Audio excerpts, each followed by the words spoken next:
el poder adorarle. Tal vez no me lo entendió solo una persona. Es un privilegio adorarle. Sí, un privilegio. Un privilegio que el ser humano no valora.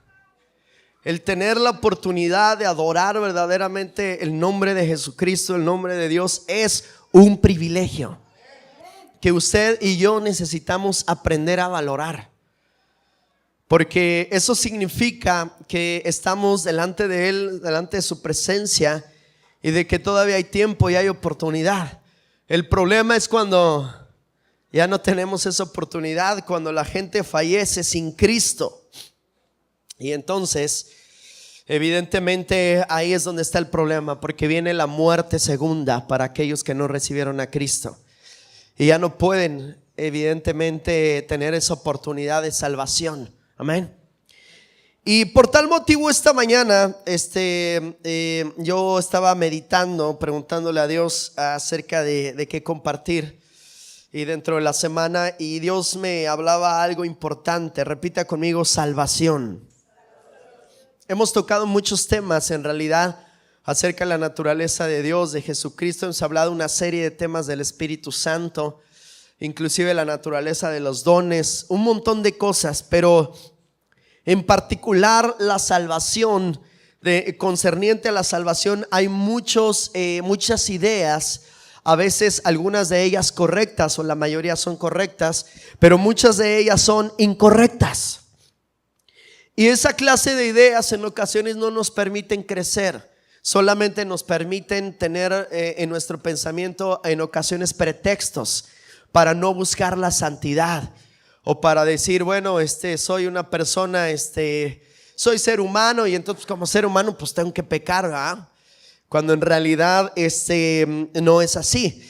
Yo le compartía de hecho hace 8 días acerca de algo de esto, y Dios ha estado guiándome ahora por esta parte.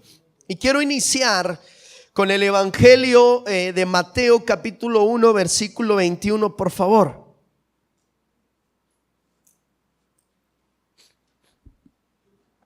Mateo, el relato de Mateo capítulo 1 versículo 21.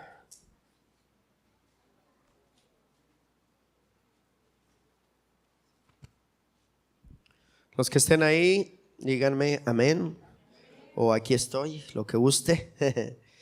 Obviamente usted conoce que en este pasaje, en su contexto, se está anunciando el nacimiento de ¿quién? De Jesucristo, ¿va? Y dice el versículo 21: y dará a luz un hijo. Obviamente el ángel está hablando ahí. Y llamará su nombre, ¿qué dice? Jesús, porque él salvará a su pueblo ¿de qué? Ok, este pasaje es importante en nuestra introducción, pero quiero volver a repetirlo junto con usted. Lo leemos juntos, ¿le parece? Ok, 1, 2, 3. Dice: y dará a luz un hijo, y llamará su nombre Jesús, porque él salvará a su pueblo de sus pecados. En esta mañana tenemos que recordar varios fundamentos, varios principios importantes que debemos de tener en la mente, en el corazón, porque a veces funcionamos de una manera muy rara los cristianos, por falta de fundamentos, por falta de la palabra de Dios. Y solo hay un fundamento y una razón por la cual usted y yo recibimos salvación. Todo lo que el ser humano pueda ofrecer, quiero decirle en esta mañana, no alcanza y no funciona. Todo lo que el ser humano haga para alcanzar la salvación, en el sentido de las buenas obras, en el sentido de, yo voy a hacer esto para tener salvación, yo voy a hacer aquello, es que esta persona es tan buena, nada más le falta ser cristiano. ¿Cuántos han escuchado eso? Es que es tan bueno mi vecino, de verdad, hermano, que nomás le falta ser cristiano. Dice la Biblia: por cuanto todos pecaron, están destituidos de la gloria de Dios. Todos somos pecadores. Nada de lo que hagamos funciona. ni tus buenas obras, ni las buenas obras de tus vecinos, de tus amigos o de aquellos. Ay, está bien, a su tiempo, no pasa nada, al fin eres una muy buena persona. Pero error que podemos nosotros tener en el pensamiento. Pero quiero mencionarle algo. Aquí el nombre de Jesús, que nosotros sabemos que es el nombre sobre todo nombre, porque no lo digo yo, lo dice la Escritura. En realidad no es Elohim, no es Adonai, sino es Jesucristo, Jesús. Y Jesús significa, diga conmigo, Salvador. Eso es lo que significa Jesús. Jesús significa Salvador. Jesús proviene del hebreo, de la palabra Yeshua, que era el hijo del gran Yahweh. Y su significado explícito es Salvador. El tan solo nombre de Jesús es Salvador. Sí. Así como Cristo, ¿verdad? Cuando Jesucristo caminaba con sus discípulos, y de repente también ahí, creo que en el Evangelio de Mateo capítulo 16, por ahí del versículo 13, después de haber caminado con ellos alrededor de 2 años y medio, les hace una pregunta, se para y les dice: ¿y ustedes quién dicen que soy yo? Y entonces de repente Pedro voltea y le dice: tú eres el Cristo, el Hijo del Dios viviente. Y obviamente le contesta y le dice: bienaventurado eres, Simón, hijo de Tomás, que no te lo ha revelado carne ni sangre, sino mi Padre que está en los cielos. Y obviamente la palabra Cristo, los nombres de Jesucristo, de Jesús, de Cristo, trae una connotación muy fuerte, muy hermosa, porque Cristo quiere decir, diga conmigo, Mesías o ungido. Quiere decir lo mismo, ¿sí? Y obviamente trae la connotación, la idea de venir a reinar, porque en la antigüedad, en el tiempo de los judíos, ¿verdad? Únicamente a los que ungían, ¿a quiénes eran? A los reyes. Ahora ya en nuestros contextos, los siervos de Dios, ya andamos ungiendo a medio mundo. Ahí en ocasiones hasta sin ton y son, sin la idea central, sin el entendimiento claro y poderoso de lo que significa ungir a alguien y la unción poderosa del Rey de Reyes, ¿verdad? Y se les ungía para una tarea específica.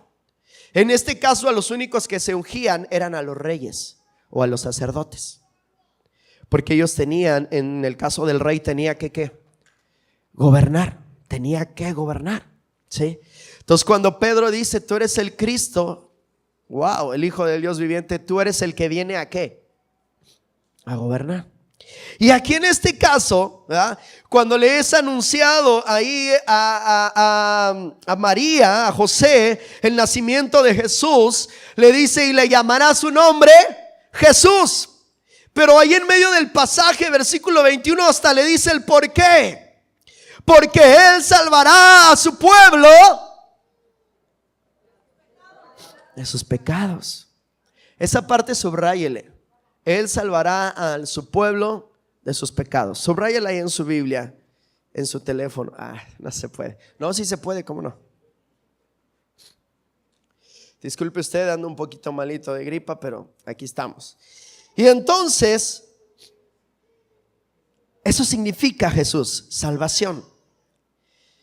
La gente piensa que Jesús vino a salvarnos del diablo, ¿sí? La gente piensa que Jesús vino a salvarme de la enfermedad, de la economía, de las necesidades. Pero la Biblia es muy explícita, amada iglesia. Jesús vino a salvarnos ¿de qué? Y aunque parezca, ay, tan obvio, ¿verdad? La iglesia se le olvida. Porque fíjese, ¿por qué se le olvida? Porque buscamos a Jesús solo para ¿qué? Dame, sáname, ayúdame, bendíceme. Mira mi trabajo, mira la enfermedad que tengo, mira esto, mira el otro. Pero se nos olvida el tema del pecado, porque pedimos y pedimos y pedimos y pedimos, pero no buscamos la salvación o el perdón de Dios en nuestros pecados. Y la Escritura dice que Jesús vino ¿para qué? Jesús vino para perdonar nuestros pecados, para salvarnos de nuestros pecados. ¿Usted tiene pecado? ¿Tiene pecado? Jesucristo es la respuesta. Lo demás viene solo. Pero Jesucristo vino a salvar a su pueblo de todo pecado. Algo que tiene que distinguir a una iglesia, a un ser humano, a una persona que busca a Cristo, es la santidad. Y dice: ay, pastor, ya empezó con eso otra vez. Dígame al menos. Otra vez. Gracias. ¿Ah? Ese es el problema, pero lo que menos hay es santidad en el pueblo de Dios. No, yo sigo a Cristo. No, yo amo a Cristo. No, yo con Cristo. No, yo, sí, ok. ¿Y la santidad? ¿Y el perdón de los pecados? Cristo vino para librarte del pecado. ¿Por qué no dejas tu rencor, tu ira, tu contienda, tu orgullo, tus mentiras, tu esto, tu lo otro, tus adulterios, tus fornicaciones? ¿Por qué no lo dejamos? Si para eso vino Cristo. Ah, no, pero Cristo es que le predicamos a la iglesia: no te preocupes, tu vida va a cambiar, no te preocupes, Dios va a restaurar tu familia, te va a regresar a tu esposa, no te preocupes, Dios te va a arreglar la economía, no te preocupes, Dios te va a sanar, no te preocupes esto. Pero la iglesia se nos ha olvidado decirle: Cristo vino a salvarte de los pecados, de los que tienes ahorita.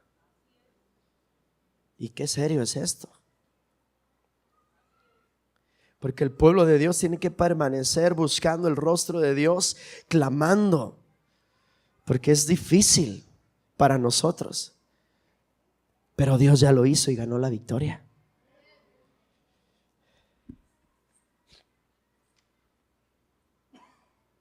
Así funcionamos. Satanás no tiene autoridad, no es nuestro enemigo número uno. Y Satanás, quiero que sepas que lo que utiliza para entrar a tu vida es el pecado. Solo tiene autoridad a través del pecado. Solamente tiene autoridad a través de eso. Sí. Satanás de hecho engañó a Adán y a Eva, ¿verdad? Los engañó a través de su corazón, a través de la duda, a través de la desobediencia. Solo fue a través de eso. Satanás te va a atacar a ti a través de lo mismo, de la tentación, de la duda, de la desobediencia, de la rebelión, ¿verdad? La rebeldía. A través de eso Satanás te quiere golpear, te quiere tirar a través de la murmuración. Es decir, todo lo que se llama pecado, a través de eso viene a golpearte. Entonces la santidad es algo tan importante en la vida del creyente, porque la santidad es la esencia del Señor. Dijimos hace 8 días que santidad era la atmósfera de lo celestial, pero también santidad es la protección del ser humano ante los embates de Satanás. Santidad. Tú no andas en santidad, le das oportunidad a Satanás que te meta unas revolcadas de aquellas. Tú no andas en santidad en tu economía, dice la Biblia que tú le estás dando oportunidad a que el devorador venga y ¿qué haga?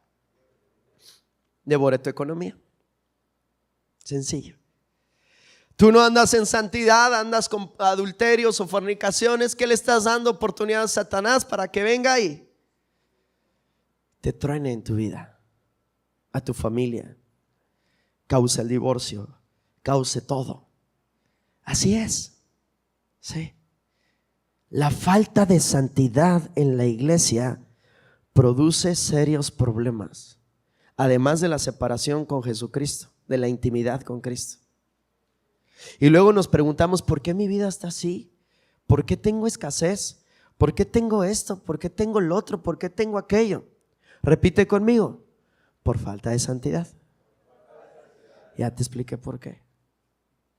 Sí. Pero Cristo vino a salvar a su pueblo de todo pecado. Amén.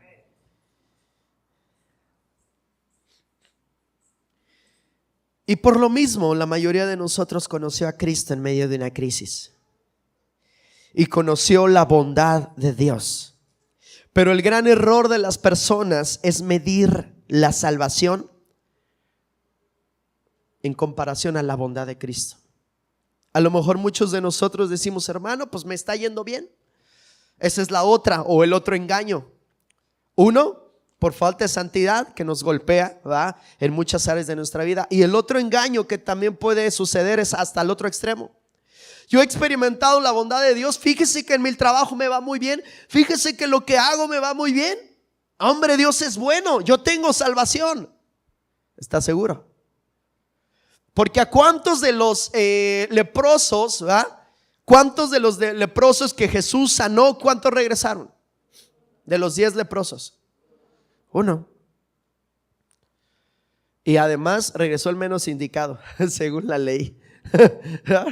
Además, y los otros 9 solo recibieron la sanidad y vámonos. Entonces tampoco podemos medir la bondad de Dios o la misericordia de Dios, ¿verdad?, porque se le llama a esa bondad misericordia. El sol sale sobre los justos y sobre los injustos. La lluvia cae en la tierra y la tierra produce su fruto para los injustos y para los justos, ¿verdad?, para los que hacen el bien y los que hacen el mal. Pero esa es la misericordia de Dios. Y no podemos medir, ¿verdad?, nuestra salvación o la santidad en base a la misericordia de Dios, tampoco. Y entonces entendemos esta parte. Cristo no vino a salvarnos por nuestra debilidad. Cristo no vino únicamente a darnos su misericordia. Cristo no vino por nuestra debilidad. Cristo vino para perdonar nuestros pecados. Entonces Cristo vino por nuestra culpabilidad. Se lo repito. Cristo no vino por nuestra debilidad. Cristo vino por nuestra culpabilidad. ¿Cuántos culpables hay aquí? Levante su mano bien, no tenga miedo, pues si ya es culpable. Dios ya lo sabe, somos culpables, culpable. Y Satanás lo sabe. Sí, usted es culpable. Pero tenemos un gran problema, iglesia. Aquí surge otra cosa tremenda, de la cual Dios me hablaba en el corazón. Nunca reconocemos que somos culpables. Tenemos una tendencia a aventar la piedra, a esconder la mano, así como un niño va, hace algo y tiene la mano atrás y tú le dices, ¿quién fue? Yo no fui. Y atrás tiene toda la mano llena de la piedra, va, yo no fui. O cuando usted va, ve a una persona, ¿va? ¿Quién se comió el chocolate y el niño todo embarrado por acá, no? Yo no fui. No fui. Esa es nuestra naturaleza. Cuando alguien llega tarde, ¿va? ¿Por qué llegaste tarde? O llegaste tarde más bien. Es que mi abuelita. Es que el perro. Es que el carro. Es que el avión.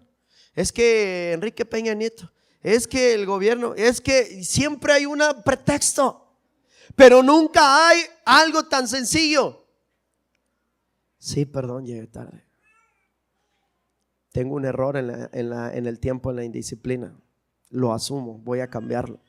No existe eso, nos cuesta trabajo, ¿verdad que sí? Cuando usted exhorta a alguien de la iglesia, ay Dios mío, nos hacemos los serios, los heridos, los lastimados. No me entienden, yo no entiendo. En vez de decir, perdón, me equivoqué. Tan sencillo como eso. ¿Me entiende? Y así funcionamos.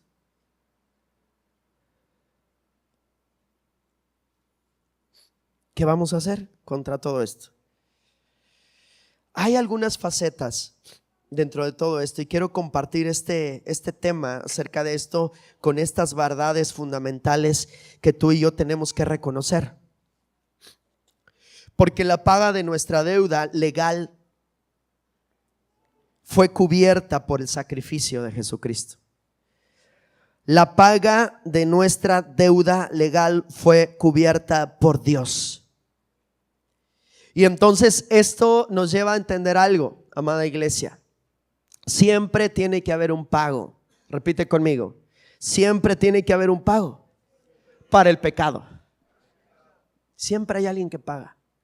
Hay personas, me recordaba, un día escuché una predicación acerca de la salvación del hermano Enrique Bremer, y él decía que hay gente que piensa que Dios es es como una especie de viejito bonachón, con la cual nosotros llegamos, ay Dios, ay es que mira, es que yo soy así, pues bueno, es que mi naturaleza, pues tú me hiciste así, y mira esto, y pensamos que Dios, ay sí, bueno, no te preocupes, bueno ya, no pasa nada, ven, ya te perdono.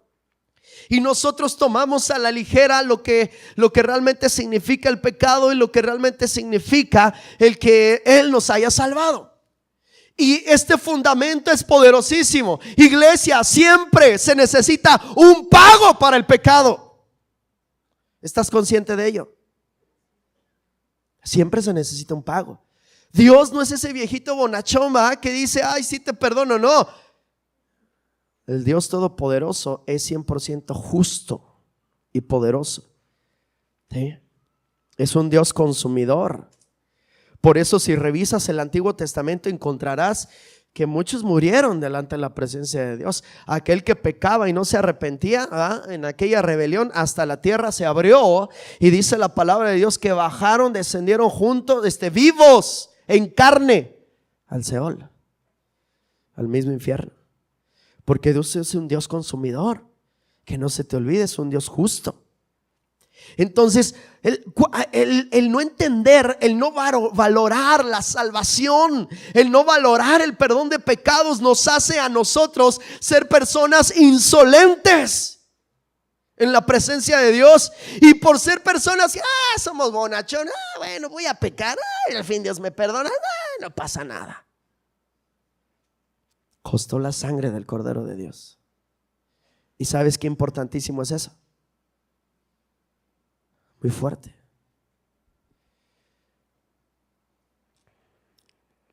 A ver, respire conmigo. Es porque de repente como que me quedé solo.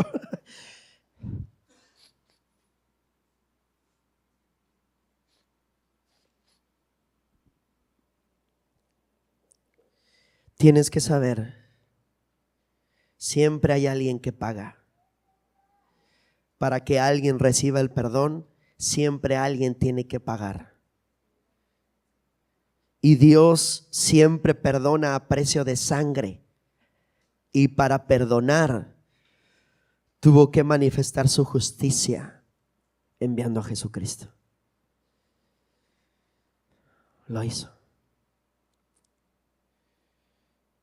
Es como si un niño agarrara y está jugando en la calle, béisbol, y avienta una pelota, ¿verdad? Y va y se le zafa o le pega con el bat, y va y se estrella en la ventana del vecino, ¿verdad? Y se rompe, y pues obviamente el vecino sale, agarra la pelota, sale y dice, ¿quién fue? No, pues fuiste tú, ok, ok. Si dice yo no fui, ¿verdad? Pero con el bat en la mano. Y entonces el niño viene con su papá porque lo llaman, y entonces piden perdón y le dicen, ¿me perdona? Sí, está bien, te perdono, pues no hay problema. ¿Usted cree que con el puro perdón la ventana se repara? ¿Qué se necesita? Un pago. ¿Para qué? Para restaurar la ventana. ¿Me entiende? Con el puro perdón no se restaura nada. La sangre del Cordero de Dios fue el pago para tus pecados. Y perdona que haga mucho énfasis en esto, pero tan básico y tan sencillo el tema de la salvación y el tema del perdón de pecados, pero que no lo entendemos. Y que andamos peque una y otra vez. Y llega un momento en que nos cauterizamos, aún como cristianos. No le estoy hablando en realidad a la gente que está allá afuera que no conoce a Cristo. Le estoy hablando al pueblo de Dios. Sí. Que no podemos dejar el pecado porque no entendemos lo que significa la salvación y lo que se hizo para que tuviéramos ese perdón de pecados.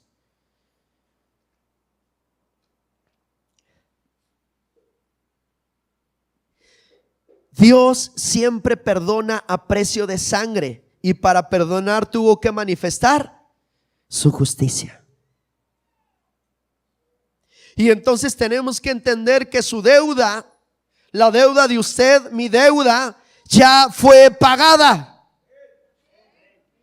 Y por tal motivo, como fue pagada, como Jesucristo por su propio nombre y por anunciamiento, ¿verdad?, nos salvó, nos redimió, le pertenecemos a Él, no a nosotros mismos. Diga conmigo, le pertenezco a Él.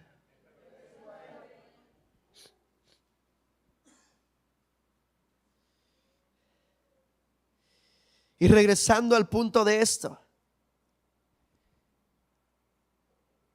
así como usted y como yo, le pasó a Adán y a Eva, no reconocieron que fueron culpables.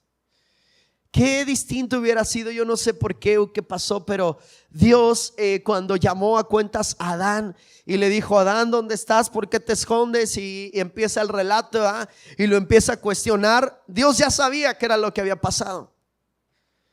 Pero en vez de Adán reconocer y decir: Señor, perdónanos porque cometimos un error, porque te desobedecimos y fuimos nosotros, somos culpables, perdónanos, ¿hay alguna manera en que esto nos puedas perdonar? ¿Qué fue lo que dijo Adán? La mujer que me diste. ¿Y qué dijo Eva? La serpiente fue. ¿Usted cuánto ha dicho o qué ha dicho? Señor, pues es mi esposa. Esa es la cultura.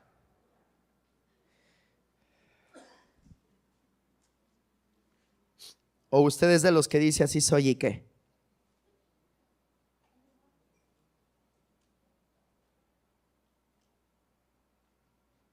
Usted no es así. Y si lo dice y lo cree, en el nombre de Jesús, quítelo. Porque usted fue creado para la gloria de Dios, con total y absoluta prudencia y sabiduría, para glorificar el nombre de Dios. Y eso es lo que Dios está restaurando en usted y en mí. Como pastores escuchamos infinidad de pretextos. Quiero aprovechar haciendo un paréntesis, amada iglesia, cuando le exhortemos, no se enoje, por favor. Para eso Dios nos puso aquí. Cuando usted reciba una exhortación, ¿qué es lo que tiene que hacer? ¿Poner pretextos? ¿Qué tiene que hacer? Reconozca. Sencillo. A veces le decimos algo a las personas y empiezan con una novela que uno dice: Dios mío, ¿cuándo va a acabar la novela? Y hemos escuchado muchas novelas, pero ¿para qué? No sirven de nada. Simplemente basta con decir: perdón, me equivoqué, voy a rectificar. Es suficiente.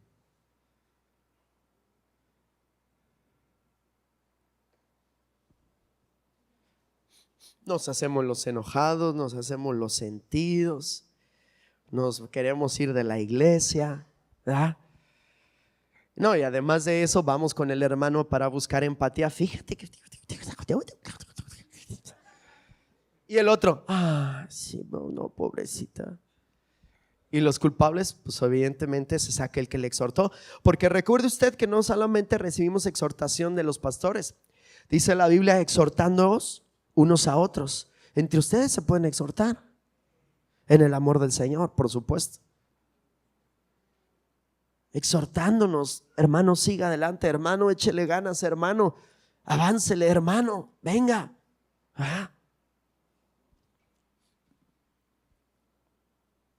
Ya no pongamos pretextos. Entendamos, amada iglesia, qué es lo que significa el perdón de los pecados. Cristo vino para liberarnos de ese pecado que no podemos dejar. ¿Cuántos no pueden dejar el alcohol? Y diga usted: hermano, no lo digas, hermano. ¿Cuántos no pueden dejar el cigarro? Y no se espante si alguien está luchando con eso siendo cristiano. Es una lucha, la misma que tiene aquel que Le funciona demasiado la lengua. Es lo mismo. La misma lucha que aquel que tiene pecado sexual, la misma. Se llama pecado. Cristo vino para liberarnos. Cristo vino para salvarnos del pecado. Ese es el mensaje de hoy, iglesia. Cristo vino para salvarle de su pecado. No solo del pecado imputado. Porque hay, de alguna manera, a manera de estudio, enseñamos dos clases de pecado. El pecado imputado, que usted no lo pidió, evidentemente que fue transmitido por Adán, ¿verdad?, a la posteridad. Eso lo resolvió Jesucristo. Él tomó nuestro pecado y nos imputó su justicia. ¿Ah?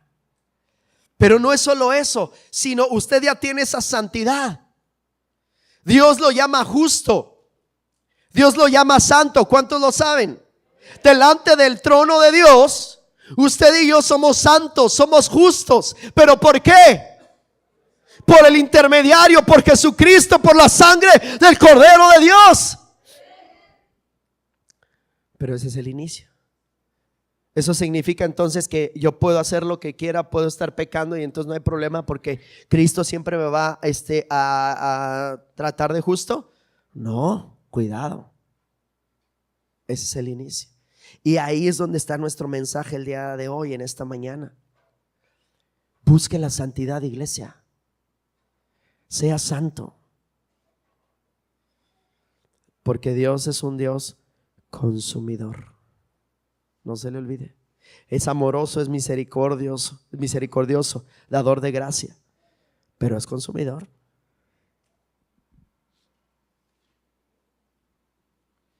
Cuando un hombre y una mujer reconocen su culpa, la sangre de Cristo viene y los limpia de todo pecado.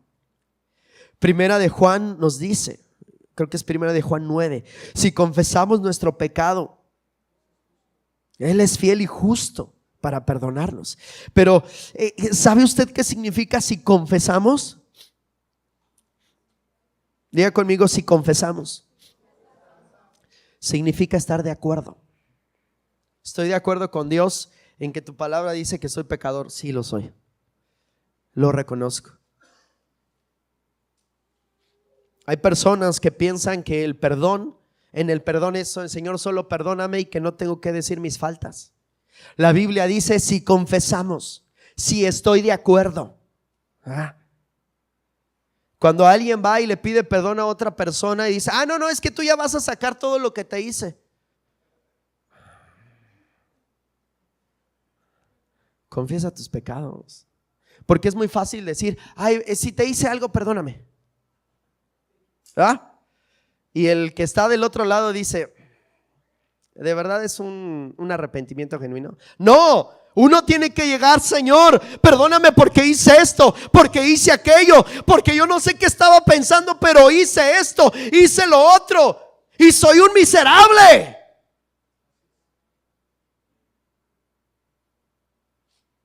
Podemos ver la figura del hijo pródigo. ¿Recuerda usted? Cuando se dio cuenta y estaba comiendo con los cerdos, él reconoció y dijo, iré a mi padre y le diré, he pecado contra el cielo y contra ti. No soy digno de tu perdón. Vea la actitud de alguien que está arrepentido. No es de que alguien llega, perdóname, pues por si te hice algo. Ok, no, si estás arrepentidísimo. Confiesa tu pecado. Aprendamos a confesar nuestros pecados delante de Dios. Oramos y decimos, Señor, perdóname de toda mi maldad. En el nombre de Jesús, amén. ¿Con qué estás batallando? Señor, ayúdame a controlar esta lengua. Ayúdame a controlar, Señor, mi vida sexual. Padre, estoy luchando, estoy batallando, te ofendo.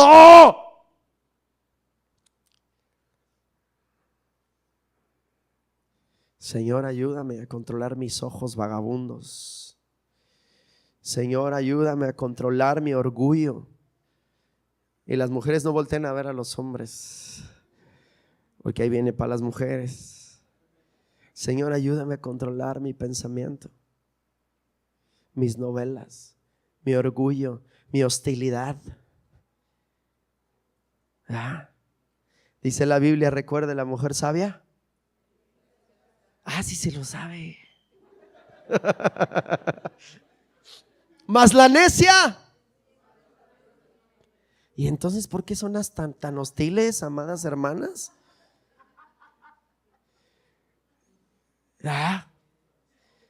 Sí, los varones somos culpables, digan amén. Eso, reconozca su error, su pecado. Pero las mujeres también reconozcan su pecado. Digan amén.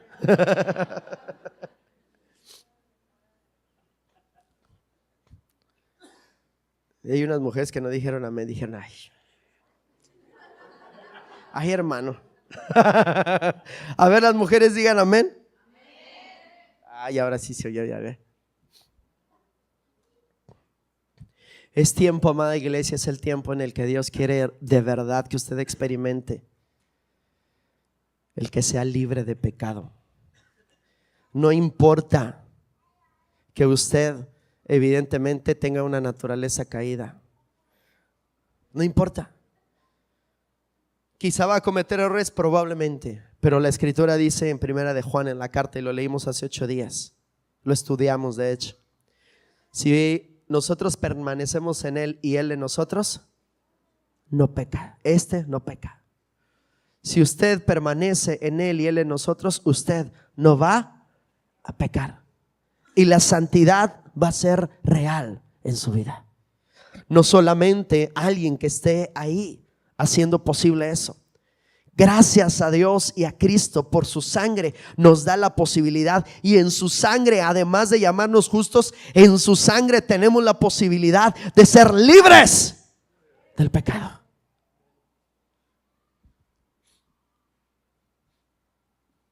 Fíjese nomás, Dios dice pecado y usted dice herencia. Dios dice pecado y usted dice cuestión cultural. Dios dice pecado y usted dice idiosincrasia mexicana. Siempre tenemos algo que decir. Hasta que uno reconoce, dice, es cierto, es pecado, es pecado, es pecado. Soy culpable, Señor, soy culpable, soy culpable, soy culpable. Culpable de esto, culpable del otro, culpable de aquello. Y alguien tuvo que pagar, y no fue un pago simple, fue la sangre del Cordero de Dios, la sangre de un Dios todopoderoso que me limpió de todo pecado, y no tengo por qué seguir pecando. Ya no le eche la culpa a la herencia. A veces que ahora me tienes que aguantar, pues porque ya sabes de dónde vengo, pues que sufrí mucho de pequeño. No, ya no. En Cristo hay solución. ¿Sí? Y es cierto, usted no pidió muchas cosas. De hecho, yendo desde el inicio, usted no pidió el pecado imputado de Adán, pero recibimos la solución en Jesucristo. Amén. Asimismo, usted quizá no pidió tener la infancia que tuvo, quizá, si en algunos casos ha sido difícil, pero también ya está resuelto. Ya no continúe ahí. Experimente la libertad que Cristo le quiere dar. Y la deuda era tan grande que solo el sacrificio de un Dios pudo cubrirla.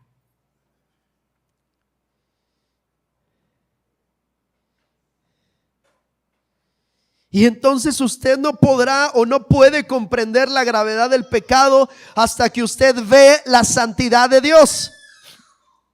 Y usted no puede comprender la grandeza del perdón de Dios hasta que acepta la gravedad del pecado. ¿Me entiende?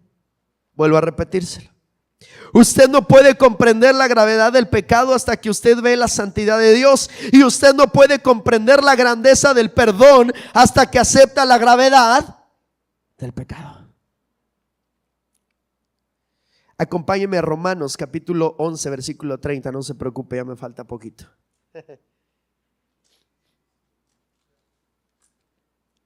Romanos capítulo 11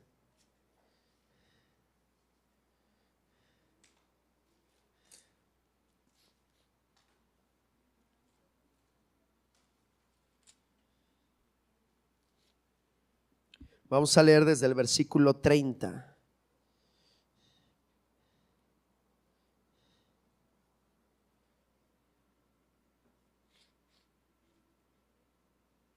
Es más, vamos a leerlo desde el 25. Fíjense lo que dice.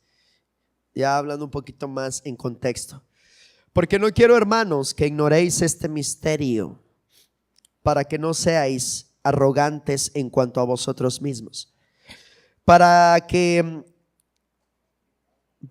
Que ha acontecido a Israel endurecimiento en parte, hasta que haya entrado la plenitud de los gentiles. Y luego todo Israel será salvo, como está escrito. Vendrá de Sión, ¿qué dice? El libertador. O sea, usted póngale ahí Jesucristo, quiere decir lo mismo. Jesús, que apartará a Jacob la impiedad, y este será mi pacto con ellos cuando yo, ¿qué? Quite sus pecados. Así que en cuanto al evangelio, son enemigos por causa de vosotros, pero en cuanto a la elección, son amados por causa de los padres, porque irrevocables son los dones y el llamamiento de Dios.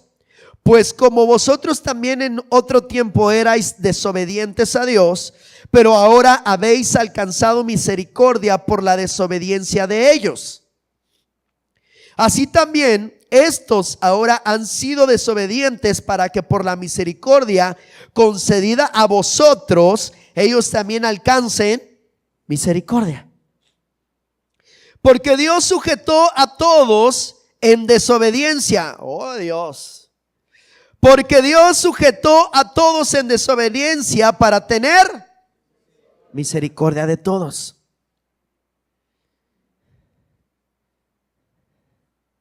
Oh profundidad de las riquezas de la sabiduría y de la ciencia de Dios. Cuán insondables son sus juicios e inescrutables sus caminos. Porque ¿quién entendió la mente del Señor? ¿O quién fue su consejero?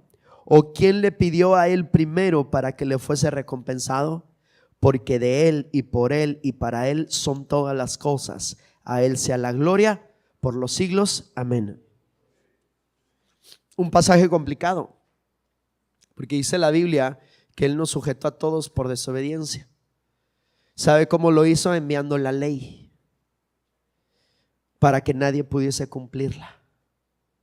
¿Sí? Y para que los suyos no pudieran cumplirla, entonces diera oportunidad a los gentiles.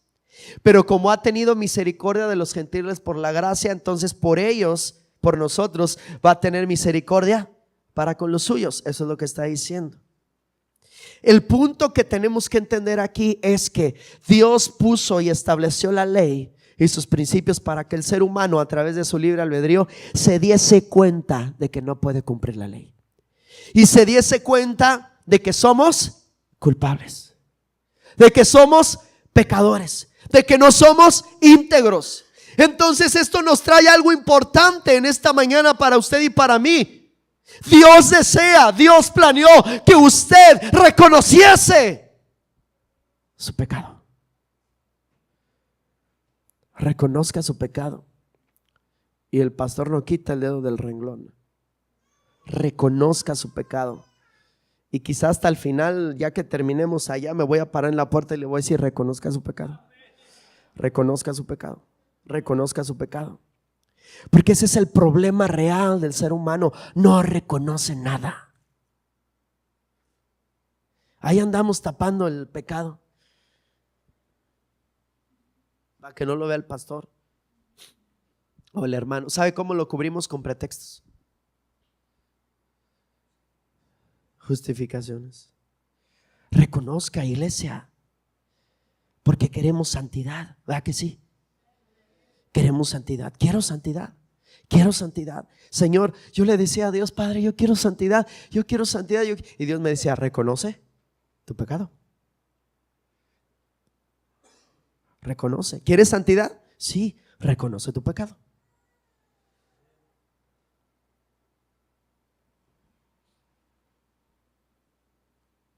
Y aquí hay algo también tremendo. Porque la esencia de Dios, en la esencia de Dios, fíjese, está su misma necesidad. Y usted está diciendo, hermano, que está diciendo sí. Dios es un Dios misericordioso. ¿Verdad que sí? Pero para que la misericordia, para que una persona sea misericordiosa, ¿verdad? O en este caso Dios, tiene que impartir misericordia. Dios es un Dios amoroso, pero para evidentemente manifestar que eres un amoroso, tienes que compartir amor. Decimos Dios es un Dios perdonador. Para que realmente, evidentemente haya ese perdón, ¿verdad? Necesitas darlo, necesitas compartirlo. En la esencia del Dios mismo, en su bondad, en su misericordia, en su gracia, en su amor, en todo lo que Él es, siempre ha planeado bendecir al ser humano. Y no lo entendió quizá, porque eso trae mucha seguridad de nuestro Dios. Cuando uno en teología está estudiando la esencia o la naturaleza de Dios, wow, uno se va de espaldas, porque en su misma naturaleza está nuestra garantía. ¿Me entiende o no me entendió de nuevo? En su naturaleza está la garantía. Por eso es que usted puede confiar, puede entrar confiadamente al trono de su gracia. Porque en su esencia está la misericordia, porque en su esencia está el amor, porque en su esencia está el perdón, porque Él tiene pensamientos de bien y no de mal para usted. ¿Me entiende? Esa es la grandeza de nuestro Dios. Entonces, todo esto está puesto, todo esto está colocado. El Rey de Reyes en su esencia, en lo que es, respira esa bondad, esa misericordia, y nosotros no la vemos, no la entendemos. Si estamos en pecado es porque queremos. Pero si usted y yo confesamos nuestro pecado delante de Dios, su misma naturaleza, la naturaleza del Dios Todopoderoso, responde. ¿Cuántos necesitan misericordia? Dios es un Dios misericordioso. ¿Cuántos necesitan amor? Dios es amoroso. ¿Cuántos necesitan gracia? Dios es un Dios de gracia. ¿Cuántos necesitan provisión? Dios es un Dios proveedor. ¿Me entiende? Hay tantas cosas tan profundas, tan hermosas, que usted tiene que meditar. Pero tiene que valorar la salvación y reconocer la gravedad del pecado. ¿Qué quiero decirle? Ya no se permita pecar. Si usted tiene una lengua muy suelta, amárresela, luche con ella. Haga algo. Clame a Dios. Si usted tiene ojos vagabundos, de verdad, como dice la Biblia, saques un ojo, figurativamente, ¿va? No vaya a agarrar el tenedor y vaya a empezar. Busque el rostro de Dios. Si usted tiene problemas en su sexualidad, busque ayuda. Busque ayuda. Varones, no se avergüencen. Y esto antes era solo de los varones, eso pensaba la sociedad. No, le tengo una noticia. Ahora también es y por igual de las mujeres. Busque ayuda. Estamos para servirle, para ayudarle. Yo no le voy a salvar, ya hubo alguien, Jesucristo. Yo lo único que voy a hacer es mostrarle en la palabra, hacerle más consciente de lo que Cristo hizo y guiarle hacia Jesucristo para que le libere de sus pecados. No hay pretexto. No hay pretexto, iglesia, para estar en pecado. No lo hay. Todo este mensaje y el mensaje de 18 días, todo esto, ¿de dónde surge? Justo del mensaje donde dijimos que queremos ser una iglesia de palabra, de hechos y de poder. Y cuando estuvimos compartiendo esto, surgió un tema importante: la santidad.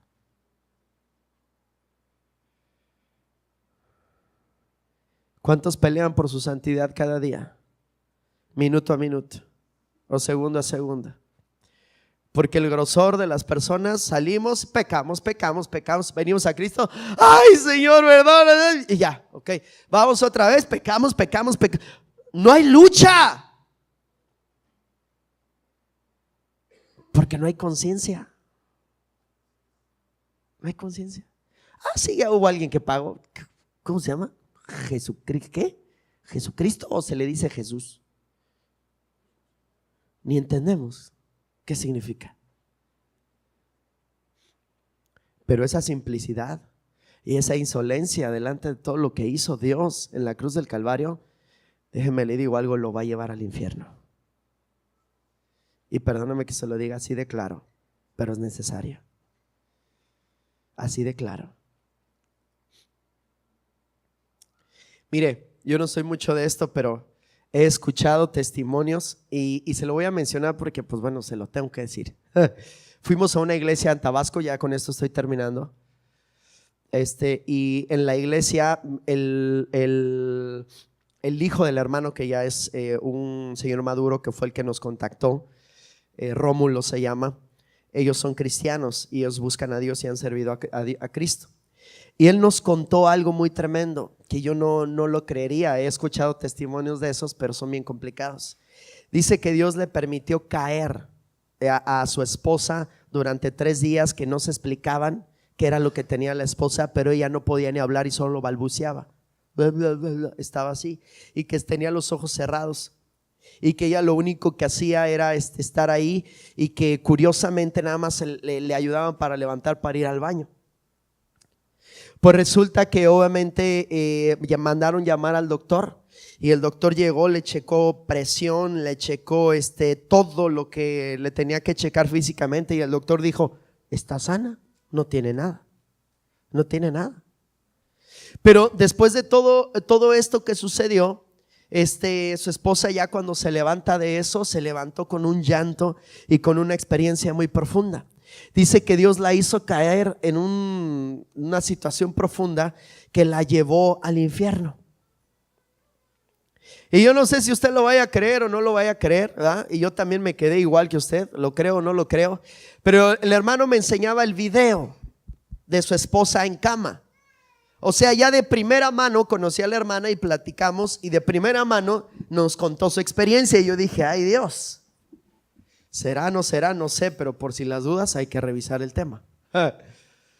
Porque dice que Dios la llevó al infierno, y que lo que encontró en el infierno, lo que Dios le mostró, era un grupo de personas que estaban en un tormento eterno, pero que estaban clamándole a Jesucristo: sálvanos, danos otra oportunidad. Pero en medio de este grupo había pastores, había gente que le conocía, había gente que le había servido. Era lo más tremendo. Y que esas personas por la eternidad están clamando a Jesucristo. Y le digo algo, esto me hizo pensar algo de la escritura, donde dice que todos alabarán el nombre de Dios. Y aún desde el mismo infierno la gente reconoce. Ahí, con su rodilla doblada, con su clamor y su sufrimiento eterno, clama a Dios, clama a Jesucristo. Pero ya no puede haber nada más para ellos. No nos llevemos una sorpresa. Busque la santidad, porque la Biblia es clara: fornicarios, adúlteros, mentirosos, hechiceros no entrarán en el reino de los cielos. Busquemos el cambio, busquemos la madurez espiritual, avancemos, iglesia, experimentemos el poder de Dios. Pero la atmósfera de lo celestial, recuerde usted, es la santidad. Santidad. La Biblia dice: sin santidad nadie verá a Dios. Nadie.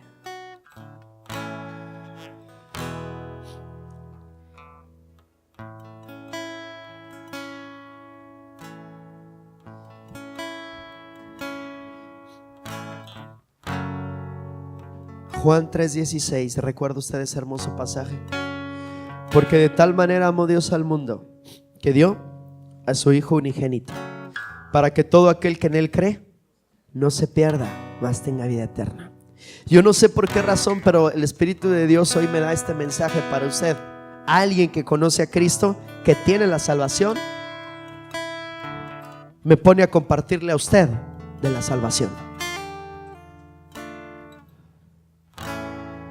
Dios nos está hablando. Reconozcamos nuestro pecado y volvámonos a Cristo de todo corazón. Le invito a que se ponga de pie.